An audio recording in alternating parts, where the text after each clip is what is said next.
À travers le temps, de nombreuses espèces actuelles eurent d'étranges cousins, certains même proprement gigantesques. Après tout, nous avons encore pas mal d'animaux imposants aujourd'hui, donc pas étonnant qu'il en existait des versions encore plus impressionnantes par le passé. En exemple connu, il y a les paléoloxodons pour les éléphants ou le Purusaurus pour les caïmans.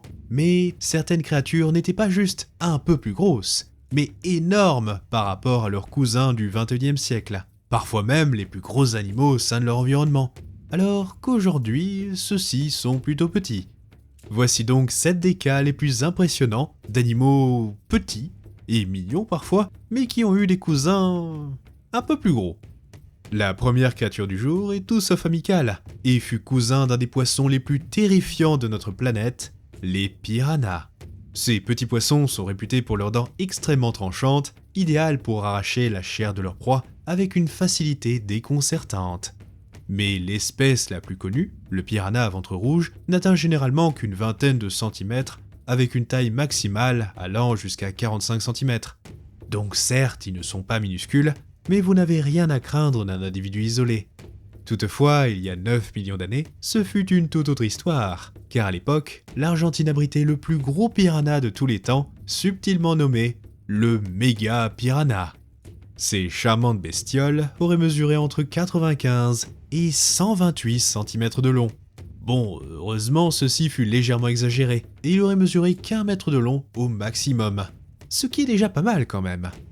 Grâce à son corps bien plus massif, sa morsure aurait ridiculisé celle de ses petits cousins, avec différentes études proposant une force entre 1000 et 9000 Newtons.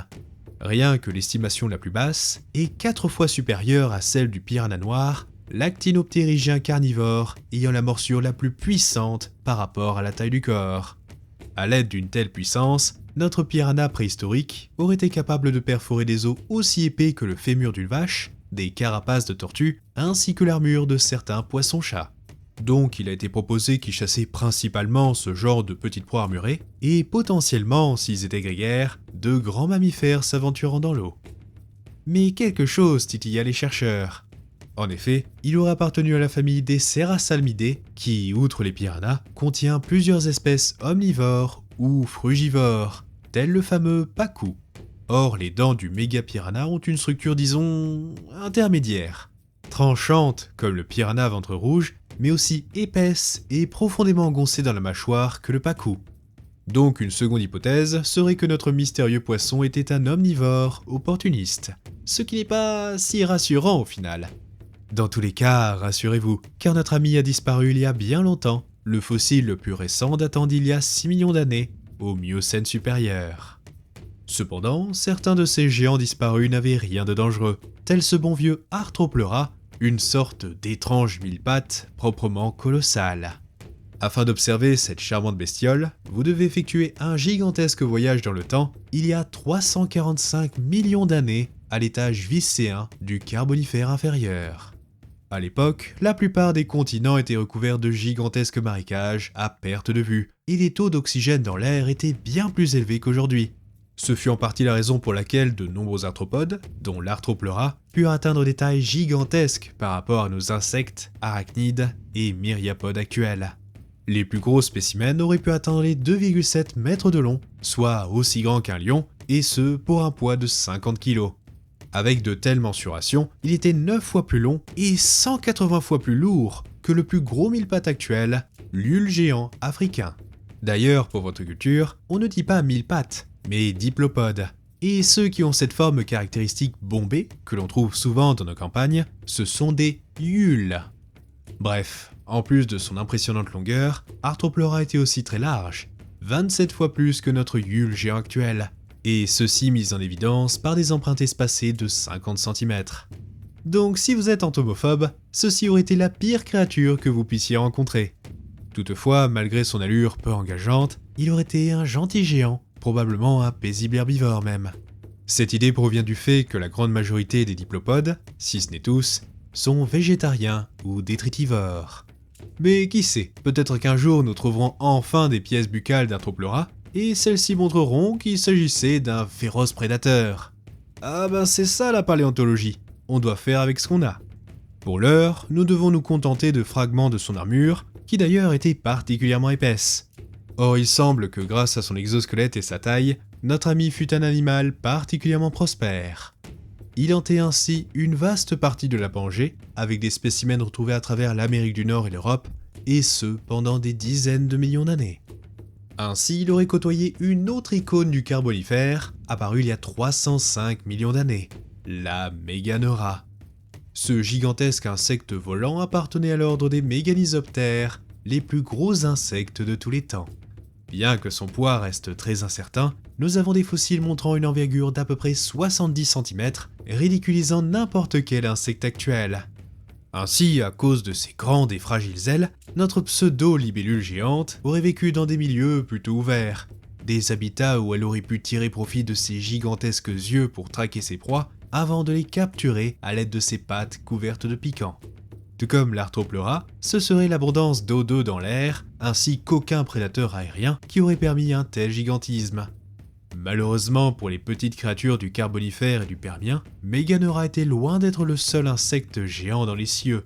En effet, les Méganisoptères se diversifièrent en une multitude d'espèces différentes et un genre devint encore plus gros que Méganeura, les Méganeuropsis. Cette fausse libellule géante apparut au début du Permien et fut découverte en Amérique du Nord.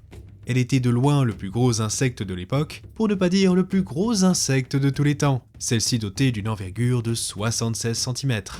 Quant à son poids, il fut proposé que cette charmante bestiole aurait été aussi lourde qu'une corneille, ce qui est assez impressionnant sachant que l'insecte actuel le plus lourd, le weta, n'atteint que les 60 grammes et ne sait même pas voler. Bon après, les Méganisoptères étaient probablement insectivores et n'auraient pas été une menace pour les humains. Toutefois, on ne peut pas en dire autant de notre prochain candidat. Une loutre. Une grosse loutre. Aujourd'hui, ces adorables mustélidés n'ont rien d'effrayant, même les loutres géantes d'Amazonie, qui pourtant sont aussi massives que des gros chiens. Certaines espèces sont même devenues les super prédateurs de leur environnement, notamment en France avant l'arrivée du silure. Sachant cela, on peut imaginer que des loutres XXL seraient tout sauf mignonnes. Et s'il y a bien des créatures qui illustrent cela à merveille, ce seraient les Énidriodons. Ces loutres cauchemardesques vécurent en Afrique et en Asie du Sud il y a de cela 10 à 2 millions d'années, et elles étaient assez diversifiées, avec au moins 10 espèces décrites à ce jour. Certaines étaient de taille normale pour des loutres, mais d'autres, notamment les espèces africaines, étaient particulièrement impressionnantes. La plus grande d'entre toutes fut la terrible Énidriodon homoensis. Cette bête vécut en Éthiopie et fut l'un des plus gros prédateurs d'Afrique il y a 2,5 millions d'années. En effet, un papier de 2022 estima un poids de 200 kg pour une longueur de 2,60 m, faisant de notre loutre préhistorique le plus gros mustélidé connu et comparable à un lion mâle adulte.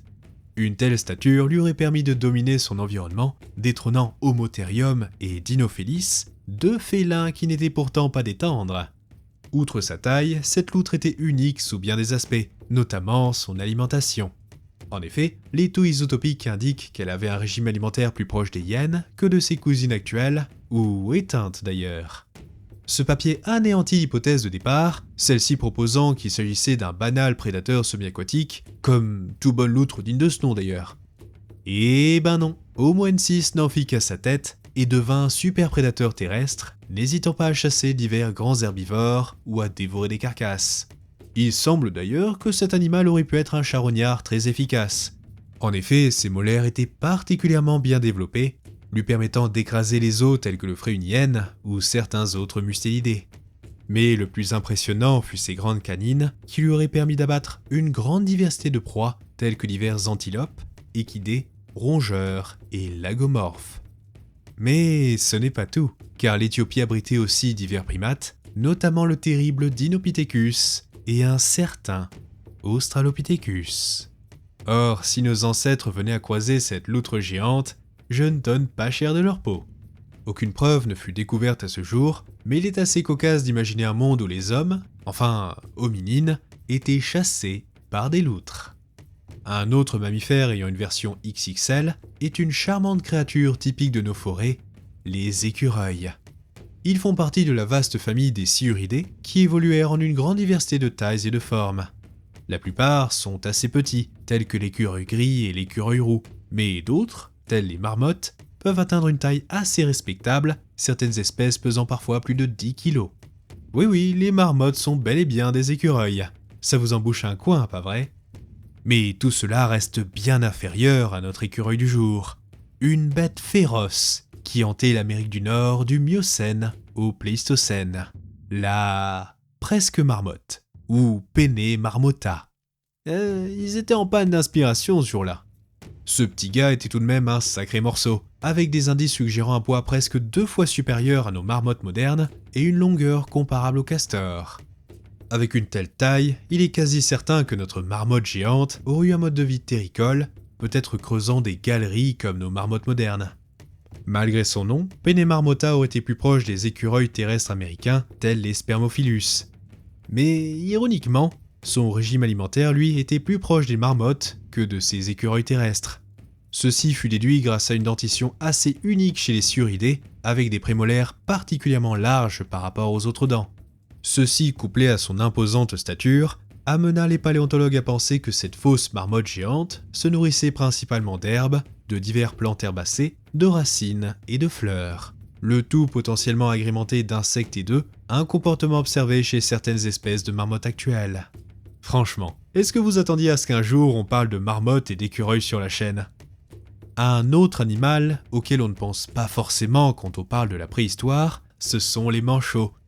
Actuellement, le plus gros manchot sur Terre est le manchot empereur, celui-ci pouvant atteindre les 45 kg et dépasser les 1,20 m.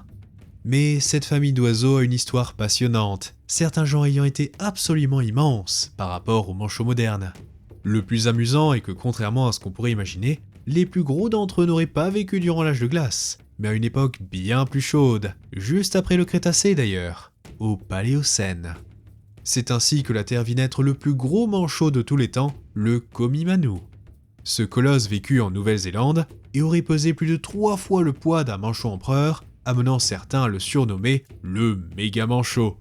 Malheureusement, à cause de restes très fragmentaires, nous ne savons pas exactement quelle taille il mesurait, mais il devait au moins être aussi grand qu'un homme adulte. Bien que plus gros que ses cousins modernes, il aurait une alimentation assez similaire, composée de crustacés, de céphalopodes et de petits poissons. Certains paléontologues proposèrent que grâce à sa taille, il aurait pu s'attaquer à des proies plus imposantes, mais sans donner d'exemple. Ironiquement, bien qu'étant le plus gros manchot connu, le Komimanu n'aurait pas été le plus grand, ce titre revenant au Palae Oediptes, un autre imposant oiseau qui, lui, aurait pu dépasser les 2 mètres de haut, soit plus que la plupart des basketteurs. Mais même ces énormes manchots préhistoriques ne font pas le poids face à nos derniers animaux du jour, les tatous. Comme tous les animaux de cette liste, ces drôles de mammifères blindés ne sont pas connus pour être particulièrement grands, la plupart des espèces n'étant pas plus grosses qu'un ballon de foot, et la plus grande, le tatou géant, dépasse rarement 1 mètre de long.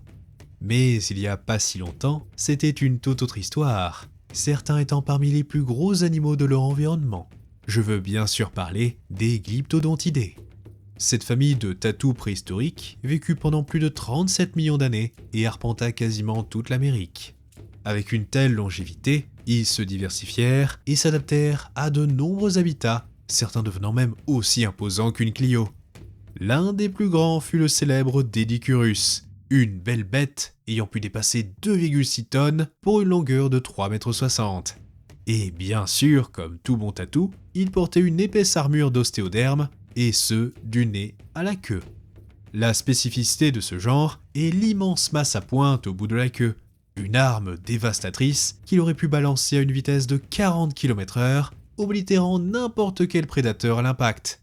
Malgré son apparence un peu pataude, Dedicurus aurait pu être un chouïa flexible. Ceci grâce à un centre de gravité assez particulier, lui permettant de momentanément se tenir sur ses 2 pattes arrière. Grâce à sa taille, sa masse et son armure, notre énorme tatou prospéra et il n'aurait pas dû être souvent chassé par les prédateurs. Il a été proposé que seul Smilodon populator et les premiers sapiens américains auraient éventuellement appris à venir à bout de ce tank sur pattes.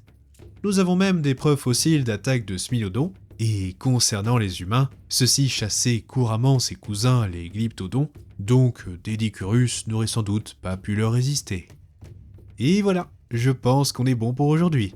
Mais il ne s'agissait que de quelques-uns des dizaines d'exemples d'animaux géants par rapport à leurs cousins modernes. Et si vous voulez un second épisode, n'hésitez pas à me le dire en commentaire. Allez, merci de votre attention, et on se dit à la prochaine, aux eaux perdues.